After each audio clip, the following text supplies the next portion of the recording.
Wow, we are going to learn so many cool things on this homeschool pop video. Alright, what's the first thing we should learn? How about perimeter? Alright, let's show you how fun this is. Imagine I'm a race car driver, right? And don't make fun of my car, okay? This is a perfectly good car to do a race in, right? It's very fast. It's got the bells, it's got the whistles, it's a great race car, okay? Stop laughing at it. Okay. Now imagine this is the race car course that I'm driving on, right? It's going around an oval, it's going around a shape. If I was wondering, how far is it around the track? What's the distance around the shape? Then I would need to know the perimeter. The perimeter is the distance around a shape. Wait. What is the perimeter? The perimeter of a shape is the distance around a shape. And it's easy to find. You can find the perimeter of a shape by adding all of the sides. That will tell you what the distance around the shape is. Great! Now let's practice finding the perimeter. Look at this triangle. What is the perimeter of this triangle? Okay, first we need to know how long all of the sides are, then we can figure out the perimeter.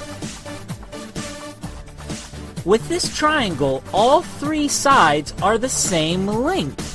So how long are they? Let's pretend we measured it, and each side is 10 centimeters. Now remember, to find the perimeter of a shape, we need to know the distance around the whole shape. So we just add the sides together. What's 10 plus 10 plus 10? That's 3 tens. What does that equal? Yeah, 30. Awesome. The perimeter of this triangle is 30 centimeters. Remember, cm is an abbreviation for centimeters. 30 centimeters is the perimeter of this triangle. Okay, let's try this one. What is the perimeter of this square? First, we need to know how long all the sides of the square are. Then we can figure out the perimeter of the square. Okay, so this is a square. It has 4 sides, and all 4 sides are the same size. Let's pretend we measured it, and each side is 1 yard. Remember, YD is an abbreviation for the distance of a yard. Each side is 1 yard. Remember, the perimeter is the distance around a shape, so we'll need to add all of these sides up. Okay, what's 1 plus 1 plus 1 plus 1? Yeah, 4. The perimeter of this square is 4 yards. The perimeter, remember, is the distance around a shape. If you were to go around this entire square, it would be 4 yards. Okay, this is the final one. What is the perimeter of this rectangle? Well, first we need to know how long all the sides of the rectangle are. Then we can figure out the perimeter. Remember, a rectangle has 4 sides, and 2 of the sides are shorter than the other 2 sides. With this rectangle, let's pretend we measured it at 1 meter on the short sides and 3 meters on the longer sides. Okay, remember, to get the perimeter, we have to add all of the sides together. So we're going to be adding 4 numbers together again. To make it easier, we're going to group the smaller numbers together and then put the larger numbers in our equation. What's 1 plus 1 plus 3 plus 3? Those are all the sides. What's 1 plus 1 plus 3 plus 3? Yeah, 8. That means the perimeter of this rectangle is 8 meters. Wow, we told you it was going to be fun. Oh, it's such a blast finding the perimeter. The perimeter is so much fun to find. It's like a game. Remember, you can find the perimeter of a shape by adding all of the sides. And the perimeter of a shape is the distance around a shape. I'm so proud of you. I'm so proud of you. Now you know how to find the perimeter of something. The perimeter is the distance around a shape. I could find the perimeter of this tablet, right? All I would need to do is measure each side and add them together, and I would find the perimeter. But right now, I gotta find an internet connection. There's no Wi-Fi out here. There's no reason to be in the desert. I need water. This doesn't make any sense. Okay, so I'm gonna go. You go ahead and find perimeter. Enjoy. The perimeter is the distance around the shape. Go. Have fun. Thanks for watching.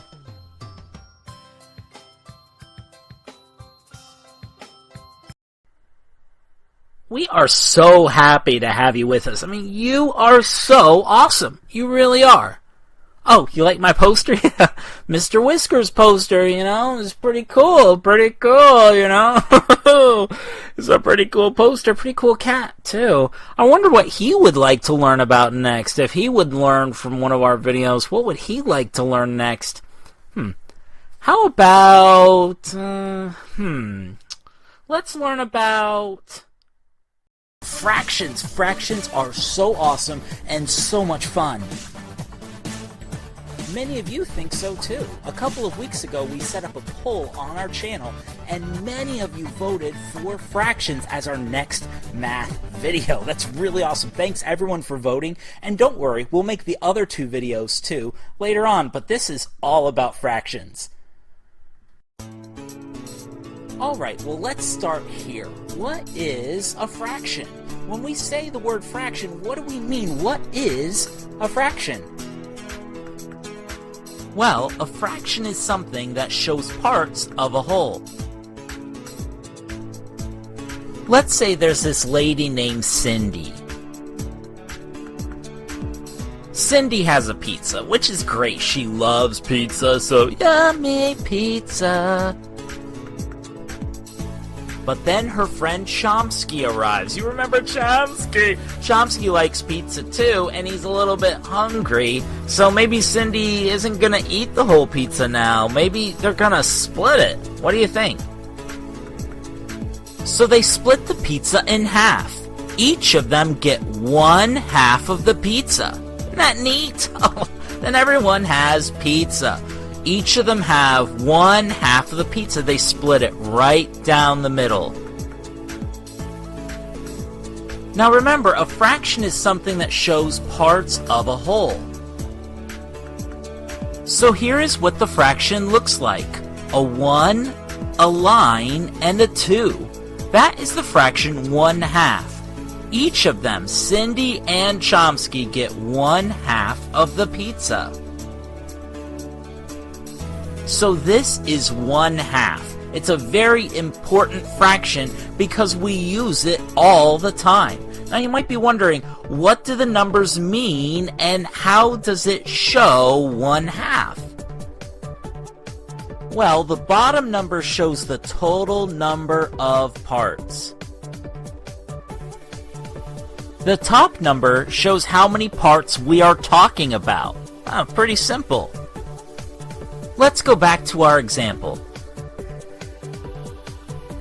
There are a total of 2 parts to the pizza. So there's a 2 on the bottom, and Cindy just gets 1 part. That's the part we're talking about. So Cindy gets just 1/2 of the pizza. She doesn't get the whole thing. She gets just 1 part. She gets 1/2. The bottom number of a fraction is called the denominator. The denominator is the total number of parts. The top number is called the numerator. The numerator tells us how many parts we are talking about. In this case, Cindy is having one part of the pizza. The other part, of course, is going to Chomsky. Let's try this. Let's say there's another pizza, and this pizza has 4 parts. The number 4 is the denominator because there are 4 pieces of pizza, 4 parts.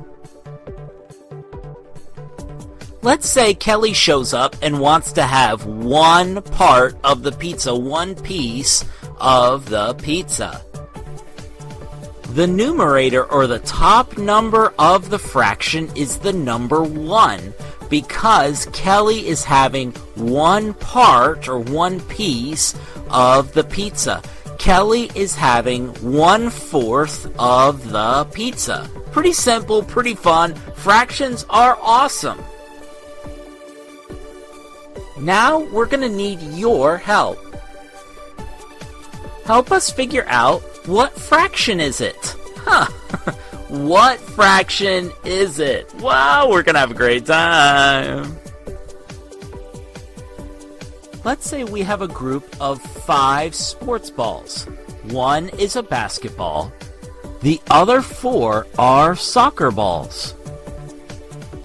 Let's figure out what fraction of the balls are basketballs. What fraction of the balls are basketballs? So we know a fraction has a line in the middle, and the top number is the numerator, and the bottom number is the denominator. The denominator shows us the total number of parts or units. How many sports balls are there? Yeah, 5. 5 is the denominator. Good job.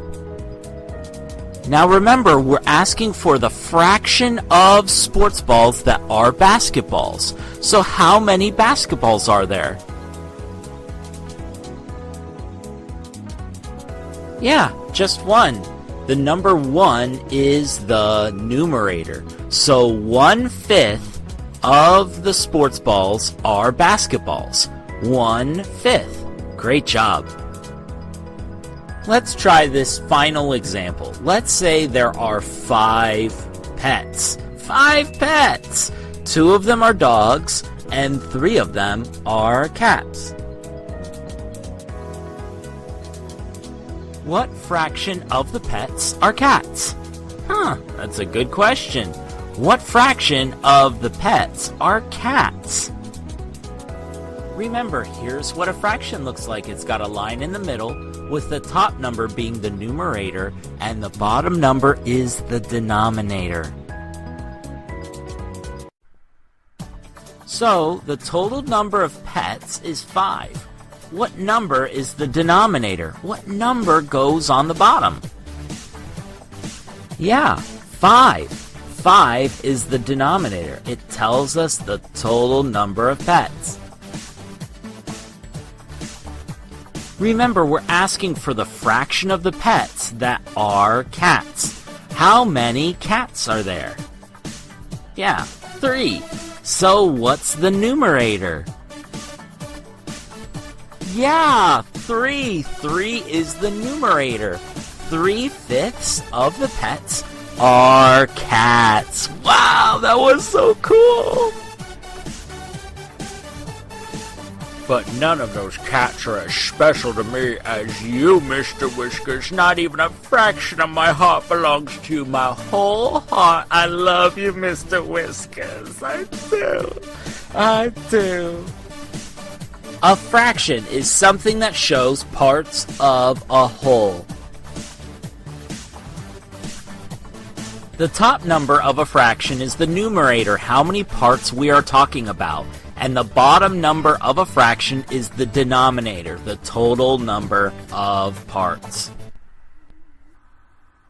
Oh, wow, look, it's the homophone cow! Homophone cow! Homophone cow? You're just walking, you're just gonna ignore me? I see how it is. Okay, so you're upset that we haven't included you in other videos. What do you call this? You know, you're in a compilation video. That's cool, too. Alright, I need to talk to the homophone cow. But in the meantime, let's learn about multiplication. You're going to learn how to multiply, and if that sounds really scary, or if that sounds like a difficult thing, it's just because you don't know how to do it yet. Once you learn the game, once you learn the process, it's fun, it's awesome. You see, multiplying is like being a detective. You're cracking a code, which is so cool. You're solving mysteries, like legit mysteries. Like I'm in an office building right now. There's a cake behind me. For some reason, I'm looking out right now at you guys, and I see that you're like, whoa, we're gonna multiply. And once you learn it, it's just a game, so buckle in for the fun and the learning. Let's say you have 2 bikes, and for some reason they look the exact same, and somebody wants to give you an air pump. They ask a simple question: how many tires do you have to take care of? To figure that out, we're going to use multiplication. We're going to play the game. It's going to be awesome. Okay, so here is how multiplication works. So we put the number that's in each group, and then we put this X, which means times, and then the number of groups. So that tells us how many times that number is going to show up, and then we add them all together, and you've got your answer. Isn't that cool?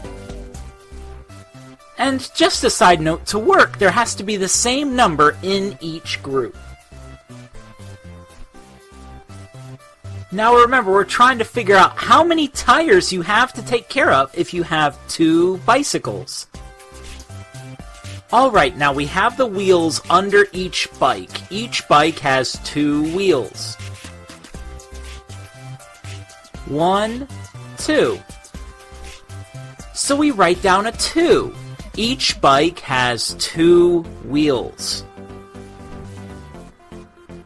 Remember, the first number we write down with multiplication is the number in each group. Then we write an X. This X means times. 2 times. It's the symbol of multiplication. Alright, the second number we write are the number of groups. You can see them here. How many groups do we have of 2? How many? Yeah, 2. So it reads 2 times 2. To figure this out, we are going to skip count by 2. 2, 4. That means 2 times 2 equals 4. If you have 2 bikes, that means you have 4 wheels. 2 times is 4. Remember, this is how multiplication works. The number in each group times the number of groups equals your answer. Of course, to work, there has to be the same number in each group. Alright, let's take this to the next level. Let's say someone has 4 bikes. And here are their wheels. Woohoo! Yeah! You know how to do this now. Each bike has 2 wheels, so the first number we write down is the number 2. That's the number in each group. We're going to put the times symbol there and count the number of groups. 1, 2, 3, 4. So it's 2 times 4. This is so much fun! This is multiplication! Now let's skip count to get the answer. 2, 4, 6, 8. 8 is our answer. There are 8 wheels. 2 times 4 equals 8. This is how multiplication works. We put the number in each group times the number of groups, and we get our answer. You're getting the hang of it. Alright, let's try this one. Let's say you buy 3 packs of trading cards. Let's say each pack had 5 cards in it. Huh, that's a pretty good amount. So 3 packs of 5 cards. How many cards did you get in total? That's a really great question. Sounds like we're going to need to multiply. So each group has 5, so that's the first thing we write down, the number in each group. That's 5. Put the multiplication sign, which is the X, which means times. 5 times... How many groups are there? 1, 2, 3. So the second number is 3. 5 times 3. What's 5 times 3? We're going to skip count to find out. 5, 10, 15. 5 times 3 equals 15. You have 15 trading cards. Alright, this is how it works. You take the number in each group times the number of groups and you get your answer. Now here are some multiplication tricks that are going to be really sneaky ways that you can figure out multiplication problems really quickly. Here's the trick. If you multiply any number by 0, you always get 0. Always, you always get 0. Here's an example. 5 times 0 equals 0. When you have 0 groups of 5, that means you have 0. There are none. Whenever you multiply any number by 0, you always get 0. 100 times 0 equals 0.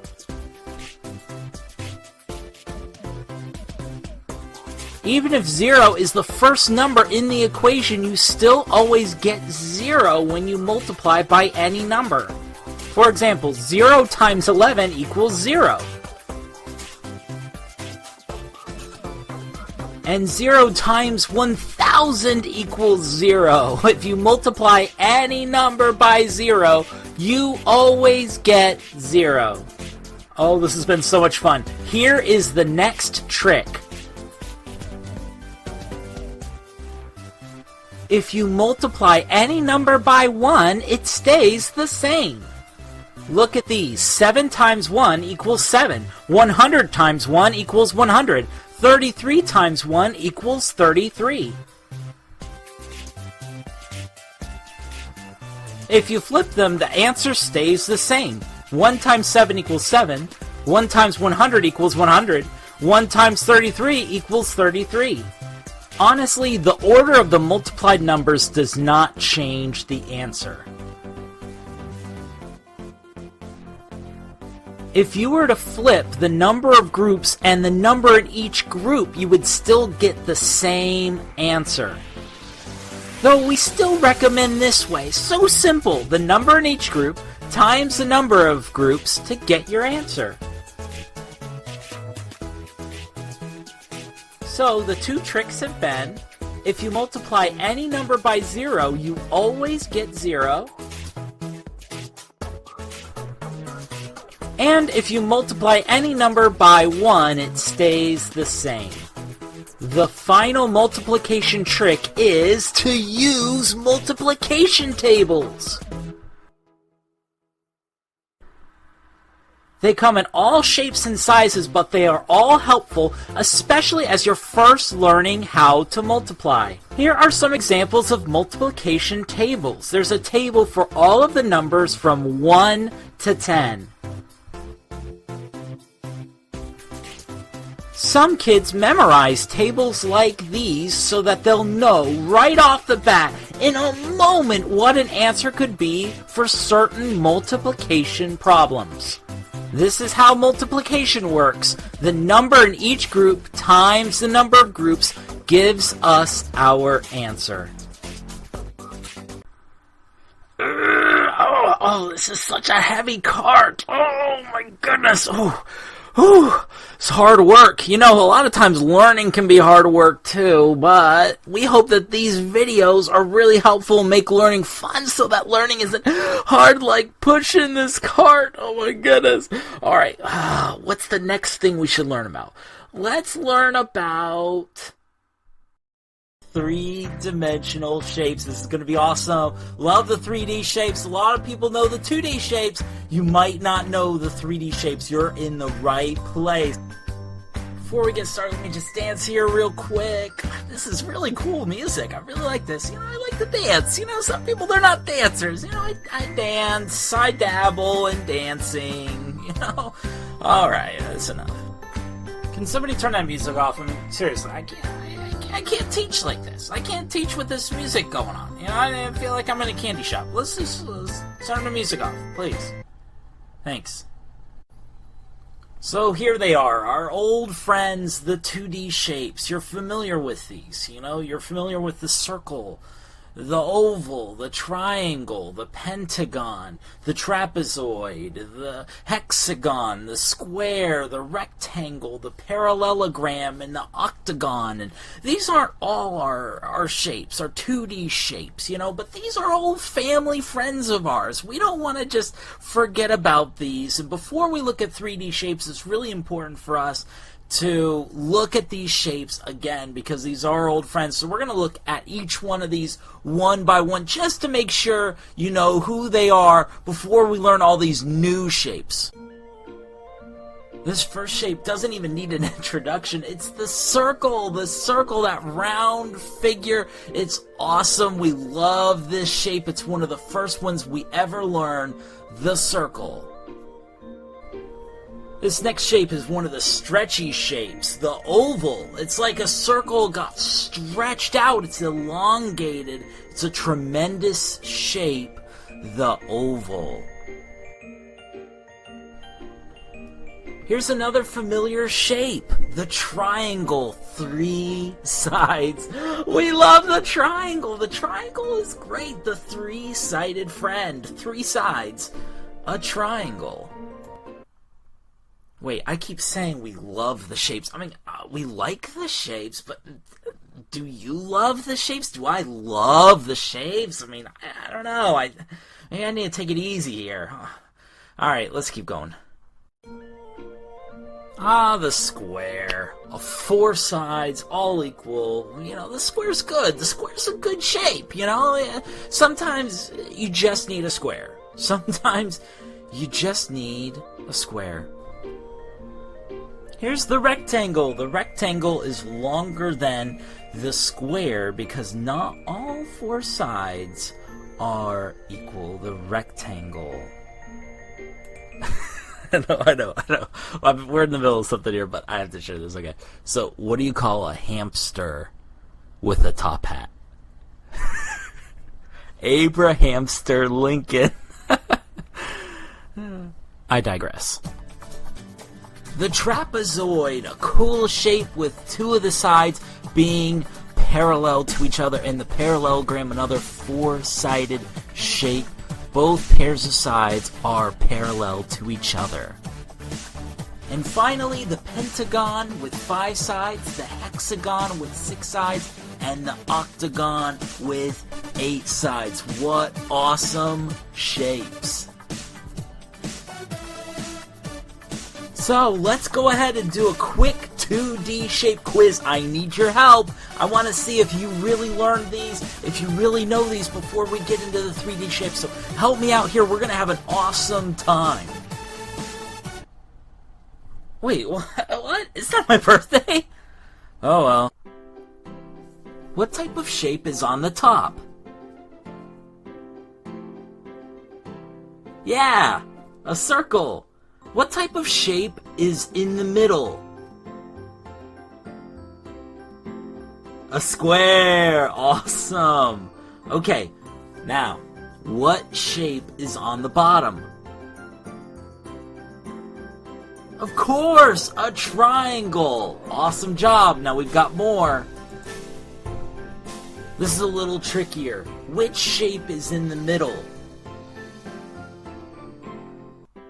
Yeah, a trapezoid. Which shape is on the right? The pentagon. Good job. And which shape is on the left? Yeah, the square. Now try these. Which shape is on the bottom? Yeah, the oval. Which shape is on the top? Yeah, the parallelogram. Which shape is in the middle? Alright, the rectangle. Great job. Alright, the last one. Which shape is on the left? Yeah, the hexagon. Which shape is on the right? Great, the octagon. And which shape is in the middle? Phenomenal, the pentagon. Alright, we're ready to learn the 3D shapes. We're going to learn how to identify the three-dimensional shapes. If you struggle through the quiz, you might want to watch the first part of the video again. Otherwise, let's get started.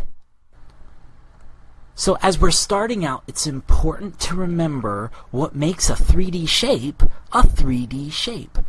There's an old rhyme that says 3D shapes are fat, not flat. And you can see that with the sphere, which is a 3D shape we're about to learn, and the circle. The circle is flat, but the sphere is 3D. It's three-dimensional, and all the shapes are like that. So let's learn all these 3D shapes. So the first 3D shape we're going to learn is the sphere, the one that we just mentioned. The sphere is the 3D version of the circle. It's perfectly round. There are spheres all around us. One of the spheres we see all the time are balls like this soccer ball. A soccer ball is a sphere. It's perfectly round. It's a 3D circle. It's a sphere. You know this sphere. Yes, it's the Earth. It's where we live. Our planet is a sphere. How cool is that? Our own planet is a sphere, perfectly round. It's a sphere. In this picture, we have two spheres. Can you spot them? Yeah, the two spheres are the two bowling balls. Perfect round spheres. Spheres are all around us. Here we have a group of 3 spheres, and you can count them right now. 1, 2, 3 spheres all together. The shape of a ball, a sphere, perfectly round. Well, there you have it, the sphere. What a cool 3D shape to start with. It's round, there are examples all around us, and it's just so cool. And you know what? The 3D shapes are going to get even better. Our second 3D shape is the cone. The cone is a really cool shape with a circle as the base or the bottom, and it all comes up to one point called a vertex. Here's an example of a cone I think we all love, the ice cream cone. If it doesn't have any ice cream inside and you flipped it upside down, you'd be able to see the circle base, and it all comes up to one point called the vertex. Here are 2 cones, a red cone and a blue cone, and you can see both cones have that circle base and it all comes up to a vertex. What wonderful cones! Have you seen these before? They're traffic cones. Here are many cones. I didn't count all of them, but there's a lot, and they're wonderful, wonderful cones. So that's our second 3D shape, the cone, a wonderful cone with a great circle base. It all comes up to one point called the vertex. How awesome is that? Our third 3D shape is the pyramid. I love the pyramid. The pyramid's great. It comes up to one point, just like the cone, except the base is a square, and the sides, instead of being smooth, they are triangles.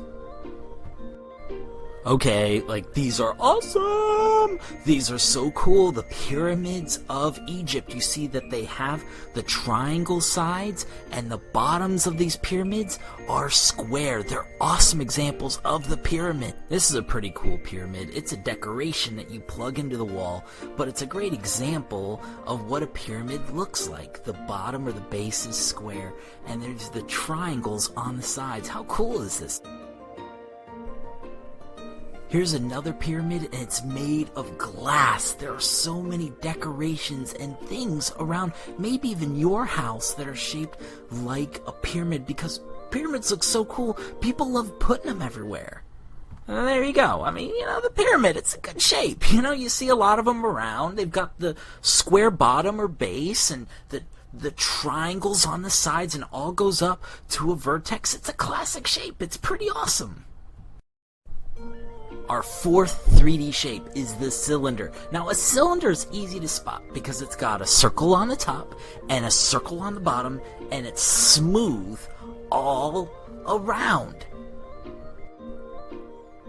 Here we have a can of soup, and it's a cylinder. It has a circle on the top, a circle on the bottom, and it's smooth all around. All cans and most jars are cylinders.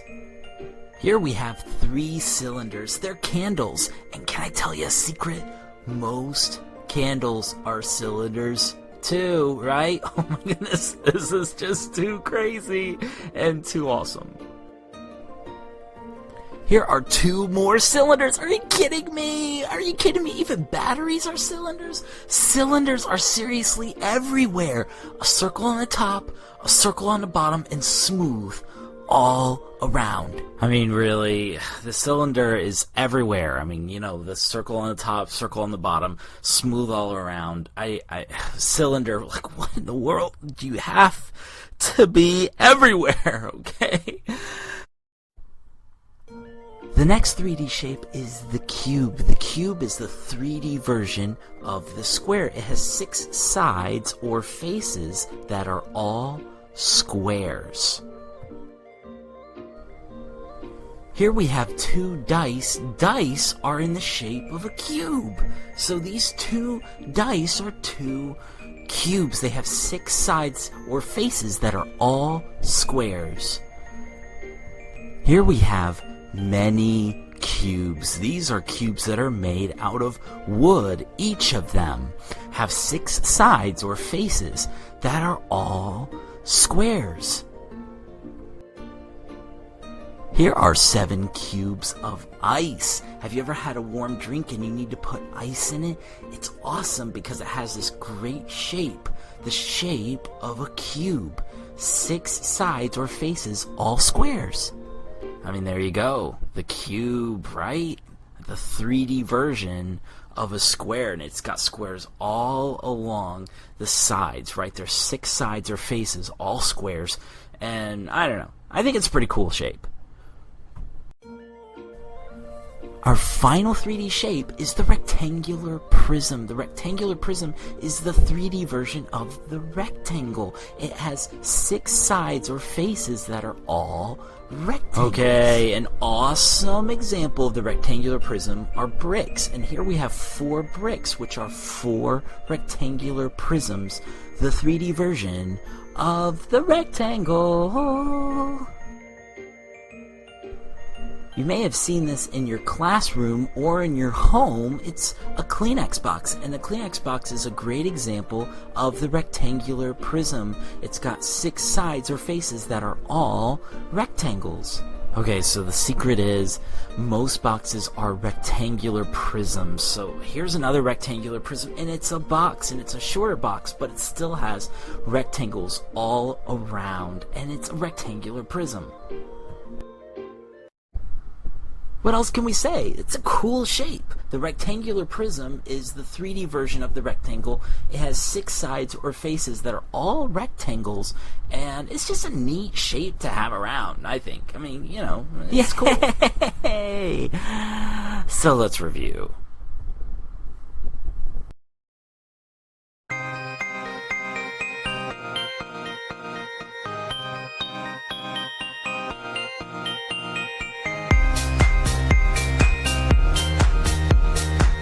Pyramid.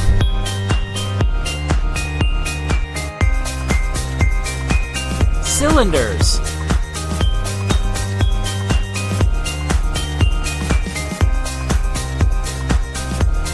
Sphere.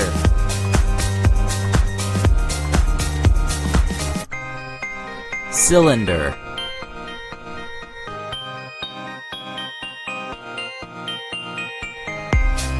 Cones.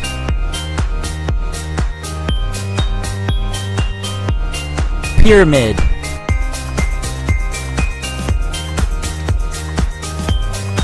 Rectangular prism.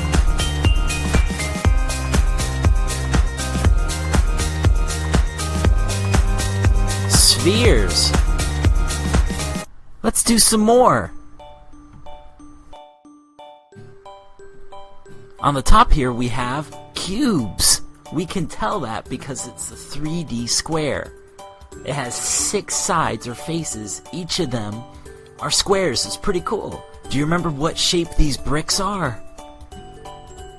Yeah, a rectangular prism. They are rectangular prisms. They're the 3D versions of the rectangle.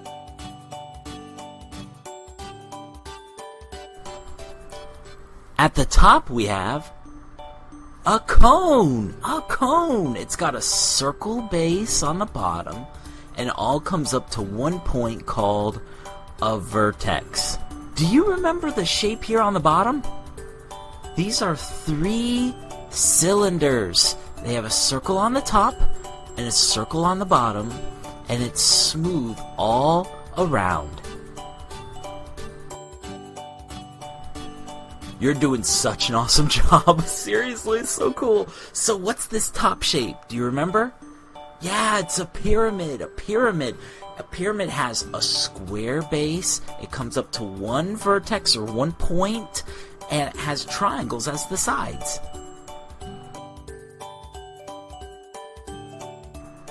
Alright, do you remember this last shape here on the bottom?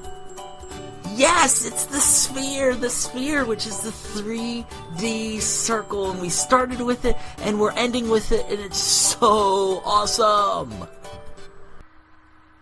Hey, whoa, okay, first of all, elephants don't drive, okay? Elephants can't get a driver's license, and he's driving on the grass! He's driving on the grass! You're gonna ruin the lawn! Okay, what's going on here?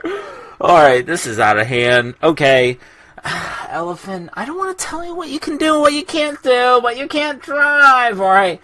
Oh my goodness. Alright, next we are going to learn about Roman numerals, which is a different way to write numbers, and it was used a long time ago in ancient Rome, and it's been used since then, and you can think of it almost as a secret code way of writing the numbers. It's pretty simple to learn, and we're going to go through that.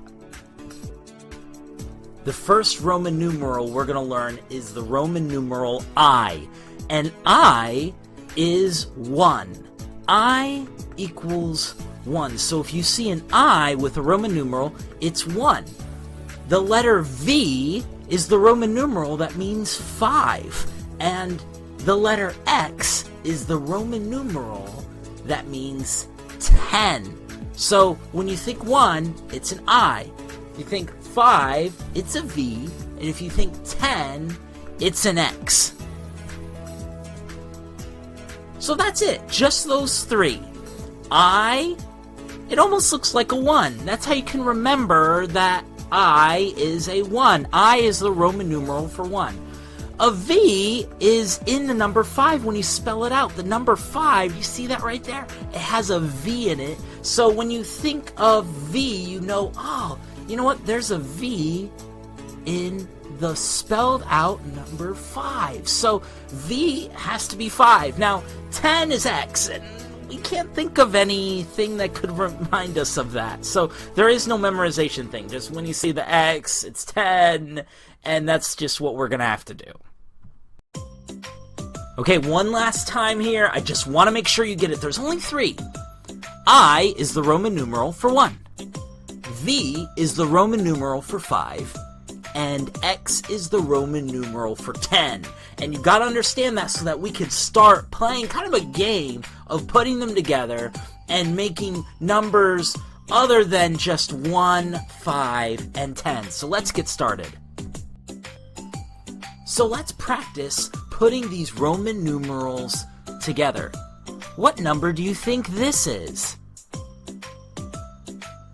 You see 2 I's, and I is 1, so the answer is 2. 2 I's is the number 2. What about this one? What number do you think this is? There are 3 I's. Yeah, it's the number 3. Let's try this one. What number do you think this is? We see 2 X's, and X equals 10, so 10 plus 10 equals 20. Great job! This is the number 20. Whoa, this one is so cool. Okay. An X and a V. What number do you think this is? The X is a 10. The V is what number? 5. Awesome. So what is 10 plus 5? 15. Whoa! Thanks so much for helping out. Now that we've looked at how to put some of these together, I want to tell you about 2 special numerals that are a little bit different, and so you're going to have to just remember these on their own. The first is the number 4, and the number 4 is represented with an I and a V, and the I is before the V because 4 is 1 less than 5, which is V. So remember, with 4, it's IV. With 9, it's similar, except with the X. 9 is IX. X is 10, and I is just before it, so 9 is IX. Okay, that was really cool. Thanks for hanging out and learning those with me, but we're not done. We want to go through all the numbers up to 30 just using the numerals, and I want to see how much you've really learned. So if you'll do me a favor, as the numerals go up, I want you to say the numbers along with me, and we can practice together. Sound good? Alright, let's get started. 1, 2, 3, 4, 5, 6, 7, 8, 9, 10, 11, 12, 13, 14, 15, 16, 17, 18, 19, 20, 21, 22, 23, 24, 25, 26, 27, 28, 29, and 30. Well, there you have it, a new way to write numbers. Wow, Mommy, you're doing such a great job in your race. I had no idea you were an athlete, okay? I mean, with all that cloth wrapped around you, you're doing great. You're doing a great job, just like these kids are doing a great job learning. In fact, how about this? The next thing we're going to learn about is Division! Division is such an awesome thing to be able to do, and you're going to have it all figured out. You're going to learn how to divide in this video. And we're going to start off with a story. There's this kid named Ethan, and Ethan loves carrots. He loves carrots so much. He loves to snack on them. He loves when he gets to eat them. They're crunchy, they're tasty. Yeah, carrots are awesome. In fact, I'm literally eating a carrot right now as I'm speaking. Carrots are great for your skin. Carrots are great for your eyes. They're amazing. They're a great snack. And Ethan loves them. Well, Ethan has two friends over, Kevin and Chloe, and they start to get hungry. Of course, they all love carrots, because carrots are like the perfect snack. Now, in Ethan's house, there are only 3 carrots. They're just 3 carrots. We are going to have to divide the 3 carrots amongst the 3 kids. So let's figure this out. How many carrots does each kid get? Do you know? Each kid gets 1 carrot. Pretty simple, right? 3 carrots, 3 kids, each kid gets 1 carrot. Hey, did you know we just did division? We just did division. Division is pretty simple. You see, division is splitting a number up by any given number. That's it, just splitting a number up.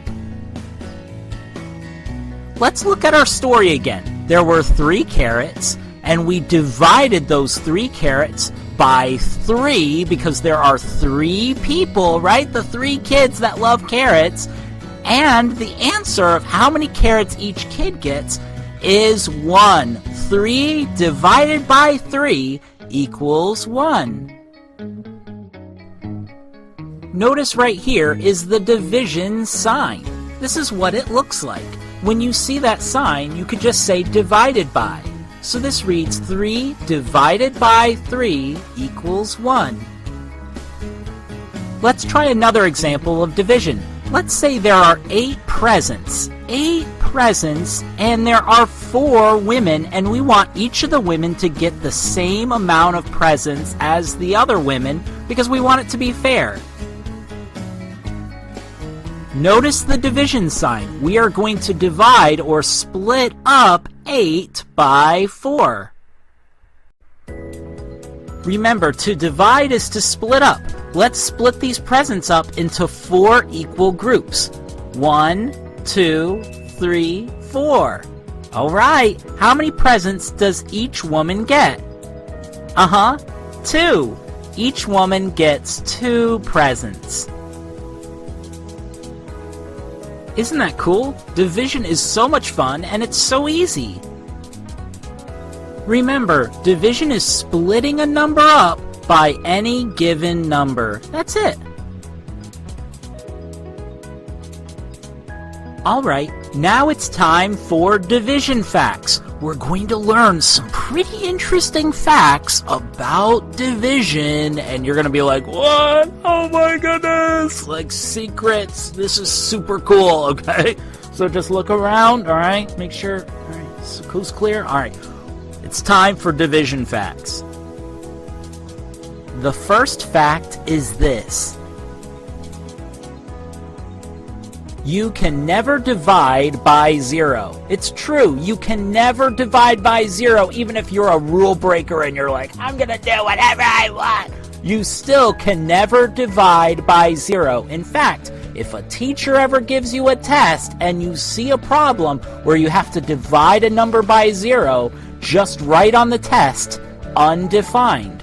Because that's exactly what that answer would be, undefined. It's impossible. Kind of like Mr. Whisker's math skills. Does Mr. Whiskers do math in his head all day long? Who knows? His math skills are undefined. We just don't know. It's impossible to know. You know, Mr. Whiskers might know how to do division. Who knows? Undefined. You can't divide by 0. You can never divide by 0. If you ever see any division problem dividing by 0, just write undefined. It's impossible. It's impossible, so just write undefined. The second fact is this. You can write the division sign 3 ways. Not just with that traditional division sign. You can write it like the division sign, or you can write a division problem with the slash, or with a horizontal line. For example, look at this. 12 divided by 3 equals 4. That's the original division sign, the one that you might see more regularly. But here is the same equation written in a different way. 12 divided by 3 equals 4. It's still a division sign, but it's a slash. It means the same thing as the original division sign. Remember, the division sign can also be a horizontal line. 12 divided by 3 equals 4. That looks like a fraction, doesn't it? The line in a fraction means divided by. These are the 3 ways that you can write the division sign. Pretty interesting. Alright, the final fact is this. Okay, this is so awesome. You can flip the number of groups and the number in each group, and the division problem stays true. For example, 10 divided by 2 equals 5. And you can flip the 2 and the 5, and it stays true. That means 10 divided by 5 equals 2. Isn't that interesting? 10 divided by 2 equals 5, and 10 divided by 5 equals 2. You can flip the number of groups and the number in each group, and it still stays true. Or look at this. 18 divided by 6 equals 3. Remember, we can flip the number of groups and the number in each group, and it still stays true. So we could switch the 6 and the 3, and it stays true. So 18 divided by 3 equals 6. The 6 and the 3 can be flipped. So 18 divided by 6 equals 3, and 18 divided by 3 equals 6. Pretty nifty. Those were some cool facts. You know, division is a great time. Division is splitting a number up by any given number. It's a lot of fun, and we hope you learned a whole lot in this video. Wow, you completed the video. That is so impressive. Well, you might notice there's a circle right here on this video page that you can click to subscribe to our channel, or you can click this rectangle to go to another one of our videos. But keep learning. Learning is so cool.